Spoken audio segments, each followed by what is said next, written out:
और ये भगवान भी ब्रह्मांड का ही पार्ट है, आप समझ रहे हो। क्योंकि यहाँ इनकी कोई भी जगह होती है तो यहाँ की इनकी वाइफ चेंज हो गई है ना, ये बोल रहे पॉजिटिव होते हैं, तो पॉजिटिव में नेगेटिव इच्छा तो आ ही नहीं सकती, तो इनकी कोई ना कोई ऐसी इच्छा होगी जो पॉजिटिव होगी। नमस्कार, अम्बकेश्वर महादेव मंदिर में हम इस वक्त है और हमने यहाँ के महान जी संतोष जी से बहुत ही अच्छी चर्चा करी। उसके बाद मेरे साथ में हम लोगों ने महान जी यंग जनरेशन, महान जी को भी थोड़ा सा दिखा दीजिए, साथ में ही बैठे हैं। तो हम लोगों ने अभी यंग जनरेशन के बारे में महान जी ने एक संदेश भी दिया कि ध्यान करना बहुत आवश्यक है। तो हमारे साथ में एक यंग जनरेशन यहाँ से एक लड़की यहाँ पे आई है, वो भक्त हैं। तो मैं आपसे पूछना चाहूँगी कि यहाँ आके कब से आ रहे हैं आप यहाँ पे मंदिर में? बहुत पहले से आ रहे हैं, आते ही रहते हैं, मतलब 3-4 साल हो गए। 3-4 साल हमारे इष्ट देवता हैं ये। आपके इष्ट देवता? कुल देवता इनके हैं। तो क्या है मंदिर की मान्यता, क्या आप जब आते हैं क्या फील होता है आपको, कैसा लगता है? बहुत पॉजिटिव वाइब्स आती है, बहुत अच्छा फील होता है, मन को शांति मिलती है, अच्छा लगता है। और क्यों आना चाहिए आप जैसे लोगों को यहाँ पे? ताकि अपना माइंड सही रहे, अपन ठीक रहे, शांत रहे, सब कुछ अच्छा चले लाइफ में। कोई इच्छा के साथ आते हो या फिर बिना इच्छाओं के बस दर्शन करने आते हो? इच्छा तो सबकी होती ही है कि मुझे ये करना है, वो करना है। तो कोई इच्छा पूरी हुई? हाँ, अभी हो ही जाती है, मतलब बोल देते हैं भगवान को तो हो जाती है। चलिए, तो मतलब ये एक अच्छी चीज भी है कि अगर इच्छा से भी लोग आ रहे हैं, आशा से भी आ रहे हैं, तो एक आने का जो है एक पर्पस है आने का कि हाँ मतलब अगर यहाँ आएंगे महादेव से कहेंगे तो वो पूरा होना है। लेकिन आप इसको कैसे देखते हैं? देखो, इच्छा से आना या फिर सिर्फ भक्ति भाव से आना चाहिए? मैं आपको ये कहूँगा कि हर व्यक्ति की एक जिज्ञासा होती है, हर व्यक्ति की एक जिज्ञासा होती है। अब ये मन है, ये मन तो इच्छाओं से भरा हुआ है, तो लेकिन मैं फिर एक चीज कहूँगा जो मैंने पहले आपको दोहराई थी कि इच्छा पूर्ण कहाँ से होगी? जब तक इस ब्रह्मांड में नहीं डालोगे तो इच्छा पूर्ण नहीं होगी। और ये भगवान भी ब्रह्मांड का ही पार्ट है, आप समझ रहे हो। क्योंकि यहाँ इनकी कोई भी जगह होती है तो यहाँ की इनकी वाइफ चेंज हो गई है ना, ये बोल रहे पॉजिटिव होते हैं, तो पॉजिटिव में नेगेटिव इच्छा तो आ ही नहीं सकती, तो इनकी कोई ना कोई ऐसी इच्छा होगी जो पॉजिटिव होगी। तो इसका मतलब इन्होंने इच्छा को क्या कर दिया, इस ब्रह्मांड में छोड़ दिया और पॉजिटिव जगह छोड़ दिया, तो वो अपनी फ्रिक्वेंस पे चली गई और ऐसे करके इनकी इच्छाएं पूर्ण होती हैं। यहाँ पे आपकी भी कोई इच्छा हो तो बता दो। मैं इस पे आपको अपने बारे में एक चीज बताऊंगी। हम लोग कॉलेज में जब पढ़ते थे तो सेकेंड ईयर में जब हम ग्रेजुएशन के आए तो हमारे प्रोफेसर ने एक बड़ी अच्छी बात कही थी। तो वो ये कहा था कि जब आप किसी मंदिर में जाते हैं ना, बहुत सारी इच्छाएं आपकी होती है, कुछ ना कुछ पर्पस आपके मन में होता है, तो उस समय में वो पर्पस आपके दिमाग में बिल्कुल एग्रेसिव होता है कि वो पर्पस है और वो पूरा होना चाहिए।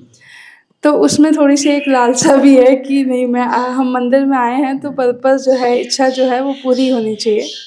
लेकिन वो एक ऐसा समय है कि हम कहीं ना कहीं जो है ईश्वर को याद करना छोड़ देते हैं। तो समय, हाँ, तो वो जो टर्निंग पॉइंट था, वहाँ से जो है मैंने इच्छाएं छोड़ दी, मैं सिर्फ ईश्वर से मिलने आती हूँ। तो ये कितना सही है आपके अनुसार? मैं आपको इस चीज के लिए ऐसा कहूँगा कि आपने छोड़ दी, आप बोल रहे हो आपने छोड़ दी इच्छाएं। छोड़ी नहीं होगी, ये भी मैं कह रही हूँ। छूटती नहीं है, इच्छाएं छूटती नहीं है।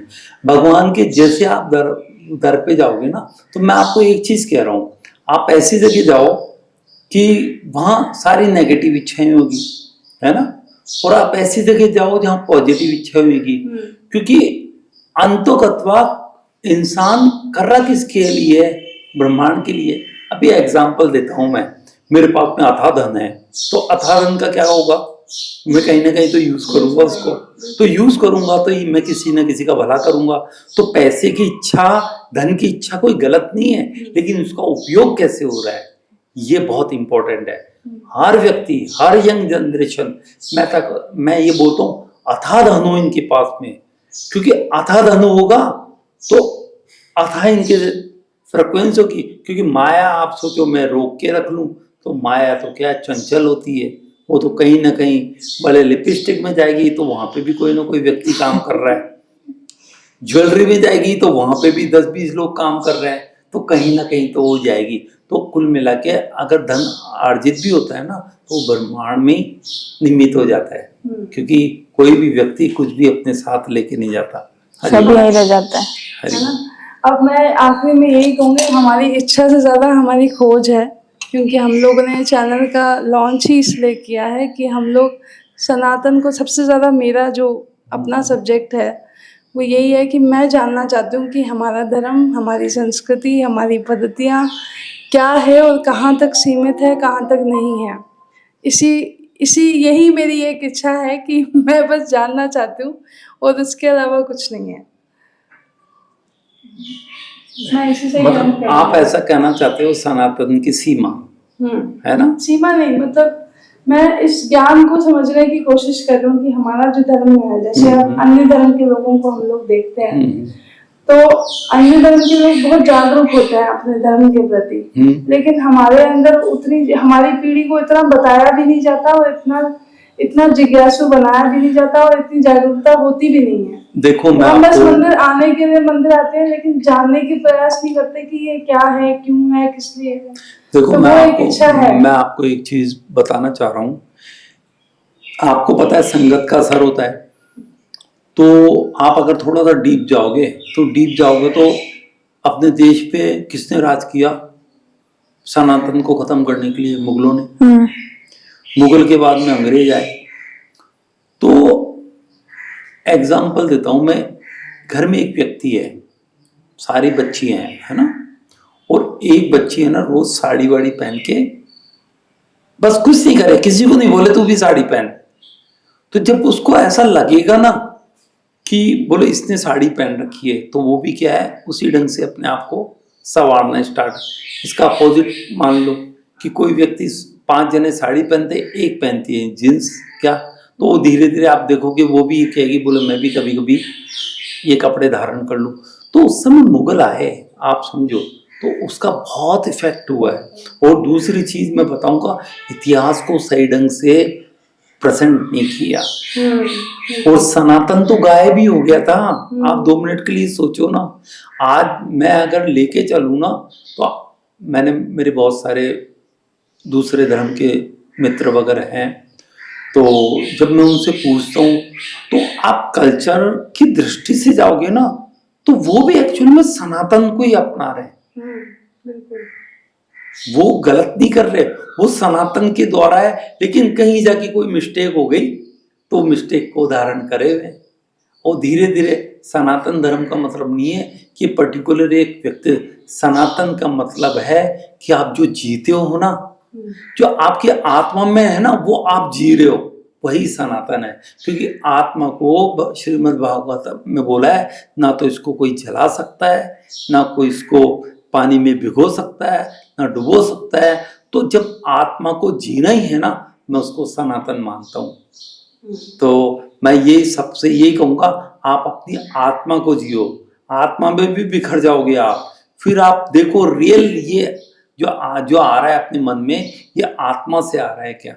तो कोई भी ये मनुष्य जीवन है ना, कभी भी नरसंहार के लिए नहीं हुआ है ना।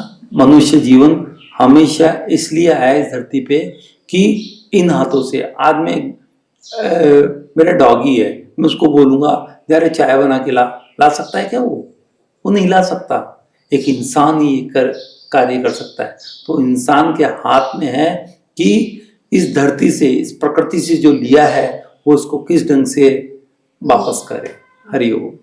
ठीक है मान जी, हम लोग इसी के साथ इस वीडियो का अंत करते हैं। बहुत ही सार्थक चर्चा, और ऐसी नौजवान पीढ़ी जो यहाँ आती है इनको आप ऐसे ही जागरूक करते रहे, और हम भी ये कोशिश कर रहे हैं क्योंकि यूट्यूब ही एक ऐसा माध्यम है जो नई पीढ़ी सबसे ज़्यादा इस समय पे देखती है। तो उसके द्वारा हम जितना भी अपने सनातन को प्रचार कर सके, उसका जितना लोगों में फैलाए, वही एक लौता प्रयास है जो हम दिल्ली से यहाँ तक आए हैं। इस मंदिर को और ये हमारा बुलावा है। मैंने आपको आते ही कहा था सही बात है। कि हम कोई और मंदिर जा रहे थे और हमें सडनली गूगल पे जब हमने सर्च किया तो हमें ये दिखा कि ये सबसे प्राचीन मंदिर है, तो हमने गाड़ी घुमाई और हम यहाँ की तरफ आ गए।